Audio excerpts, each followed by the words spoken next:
I'm here at Barnes & Noble, and I'm talking exclusively with Mayim Bialik about her new book, Girling Up. In the book, you talk about your first kiss being on the TV show Blossom. That's right. If you could go back and pick anybody to have your first kiss with, who would it be? What? Okay. There was a gentleman in my elementary school, and I had a crush on him for many years. He was very cool.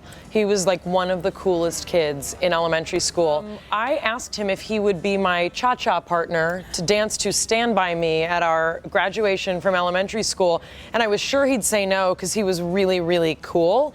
And he said, sure. And he was a very good dancer. He was on the shorter side, so it was awesome. So I got to dance with Brandon Blunt at my 6th grade graduation. You give tips for younger girls in the book.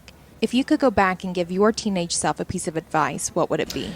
I think if I could go back, I would tell my teenage self that I'm probably always going to be different, the way I always felt different, but that the degree to which that is painful and something that I feel like I need to change will decrease as you find more people like you and as you mature. And I think that would have been very comforting to know, and no one ever told me that. So I tell girls that with this book. You were talking about your sons. As they get older and they come to you for advice, do you think you'll give them more maternal-based advice or more scientific-based advice? We're already well into science realm. They already know that I'm the clinical mama.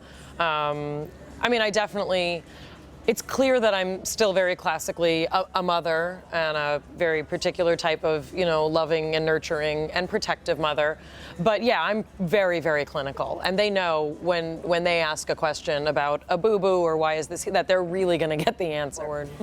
In the book, you talked about how you were a science teacher before landing the role of Amy Farrah Fowler on The Big Bang Theory. When The Big Bang Theory ends, would you consider going back to teaching, or do you want to continue acting? I think at this point I'm a little bit of a distraction being on the #1 comedy in America. I think that there will always continue to be ways that I teach, but it may be in a more either a more untraditional, or depending how the world of YouTube and my website goes, a more traditional method. Do you think shows like The Big Bang Theory are providing a new type of role model for young girls?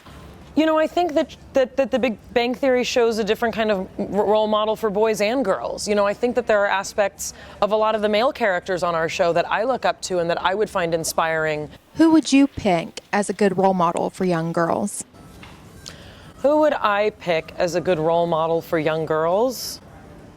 Well, I'm told people think that I'm a good role model for girls, but besides me, even if you're not a person who supports the Democratic Party, I think the fact that there was a Democratic candidate for president who was a woman, I think is pretty inspirational, just to think of what she had to get through even to get that far. I think that's inspiring no matter what side of the political spectrum you're on.